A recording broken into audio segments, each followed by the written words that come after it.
بسم اللہ الرحمن الرحیم۔ السلام علیکم۔ اس دن میں نے خود کو بہت کمزور محسوس کیا جب تنگدستی کے باوجود میرے بیٹے نے مجھ سے اپنے ہفتے وار جیب خرچ کا تقاضا کیا۔ پچھلا ہفتہ بہت خراب گزرا تھا۔ کارخانوں میں گیس کی بندش کی وجہ سے کام بند تھا۔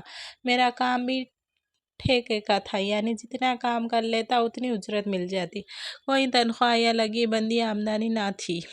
اگر کام مستقل چل رہا ہو تو خرچ کے علاوہ بچت بھی ہو جاتی تھی۔ میرا چھوٹا بیٹا 3 سال کا تھا۔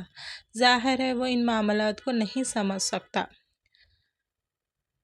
مگر میرا بڑا بیٹا پارس چوتھی جماعت میں پڑھتا تھا اور دوسرے بچوں کے مقابلے میں ذہین اور سمجھدار تھا۔ گھر کے حالات اس کے سامنے تھے۔ اس دن جب اس نے معمول کے مطابق اپنا ہفتے وار خرچ مانگا تو مجھے حیرت ہوئی، بلکہ دکھ ہوا کہ میرا سمجھدار بیٹا گھر کے خراب حالات کو محسوس نہیں کر رہا ہے۔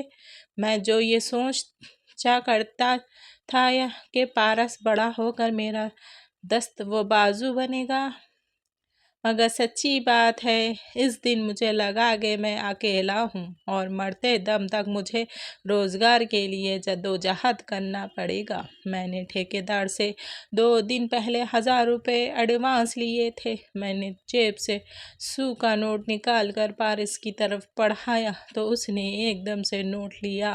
اس کی آنکھیں چمکنے لگیں اور وہ بولا پاپا زندہ باد۔ مجھے پتا ہے آپ کے پاس پیسے کم ہیں، لیکن جب بالکل نہیں ہوں گے تو میں آپ سے پیسے کبھی نہیں مانگوں گا، جب تک میں لے لیا کروں۔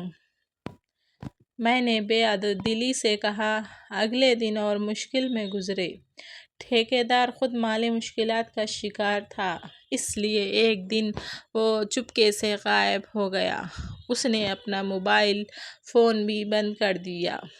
میرے گھر میں نوبت فاقوں تک آن پہنچی۔ میں اکیلا اس مشکل میں نہیں گھرا ہوا تھا، بلکہ مجھ جیسے ہزاروں لوگوں کے چولہے ٹھنڈے ہو چکے تھے جو فیکٹریوں میں کام کر رہے تھے۔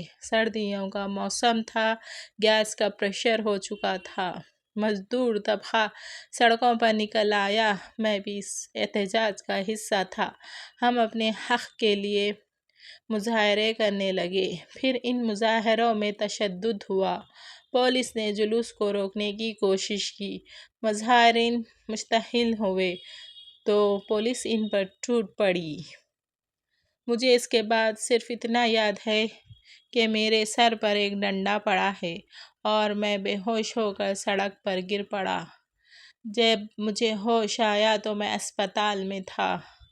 ان مظاہروں کے نتیجے میں ایک مزدور اتحاد وجود میں آیا تھا۔ وہی لوگ میرا علاج کروا رہے تھے۔ میرا سر کا زخم بہت گہرا تھا۔ مجھے ہفتوں اسپتال میں رہنا تھا۔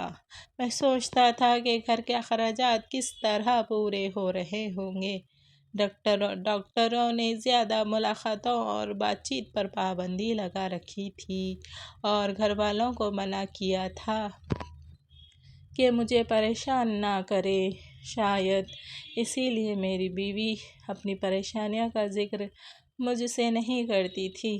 جب 3 مہینے بعد مجھے اسپتال سے فارغ کیا گیا تو میں ایک دوست کے ساتھ گھر آ گیا۔ اپنے بیوی بچوں کو میں حیران کرنا چاہتا تھا۔ جب میں گھر میں داخل ہوا تو میں نے دیکھا کہ میری بیوی گھر کے صحن میں سلائی مشین پر کام کر رہی ہے۔ مجھے بہت حیرت ہوئی۔ وہ اکثر کہا کرتی تھی کہ مجھے ایک سلائی مشین دلوا دے، میں بچوں کے کپڑے سی کر کچھ پیسے کما لوں گی، مگر میں ہمیشہ منع کر دیتا تھا کہ ایک تو اتنے پیسے نہیں ہوتے تھے کہ مشین خرید سکے، اور دوسرے یہ کہ مجھے یہ بات پسند نہ تھی۔ اب جب ایک بات ہو چکی تھی تو مجھے اتنی محسوس نہ ہوئی۔ مگر یہ ہوا کیسے؟ یہ جاننا ضروری تھا۔ میرا اچانک آمد اور مکمل صحت یابی میرے گھر والوں کے لیے بہت خوشی کی خبر تھی۔ باتیں اتنی تھیں کہ ختم ہی نہیں ہو پا رہی تھی۔ ایک دفعہ میں بیوی سے پوچھا بھی کہ یہ سلائی مشین کب اور کیسے لی، مگر وہ ٹال گئی۔ رات کو کھانے کے بعد میرا بیٹا پارس بے فکر نیند میں سو رہا تھا۔ اس کے چہرے پر ایک مسکراہٹ سی تھی۔ میں نے سوالیہ انداز میں بیوی کی طرف دیکھا۔ وہ بولی، آپ دیکھ رہے ہیں میرے بچوں کو؟ ہاں، میں نے آہستگی سے کہا۔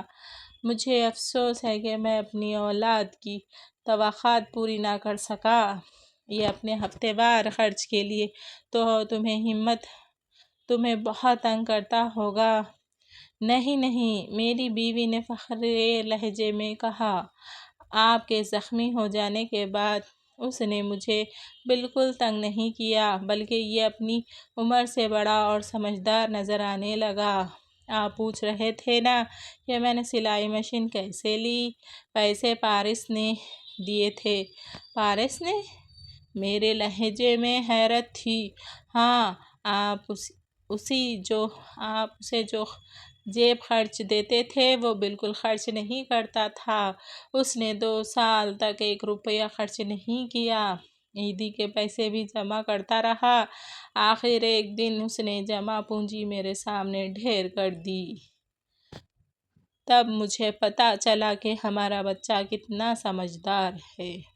وہ گھر کے حالات سے باخبر تھا اور چپکے کسی برے وقت کے لیے پیسے جمع کر رہا تھا۔ میری بیوی تفصیل سے بتائے جا رہی تھی اور میں ایک عجیب سی کیفیت کا شکار تھا۔ میں سمجھتا تھا کہ پارس کو میری حالت کا اندازہ نہیں ہے، جبکہ در حقیقت وہ میرا دوست و بازو بننا چاہتا تھا، اور آخر اس نے اپنی عمر سے بڑھ کر اس بات کو ثابت کر دیا تھا۔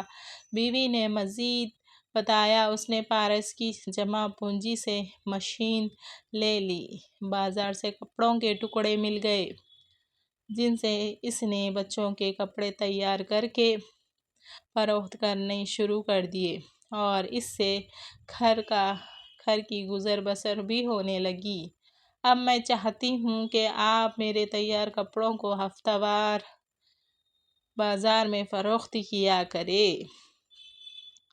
مجھے امید ہے اللہ ہمیں اس کام میں بہت برکت دے گا۔ میری بیوی نے فیصلہ سنا دیا۔ میری آنکھوں میں آنسو جمع ہونے لگے۔ میں نے آہستگی سے اپنے بیٹے کے ماتھے پر پیار کیا۔ واقعی میرا بیٹا میرا سہارا بن چکا تھا۔ سبحان اللہ۔ اگر میرے پیارے دوستو آپ کو یہ لو سٹوری اچھی لگی ہو تو لائک اور سبسکرائب کر دے اور شیئر کرنا نہ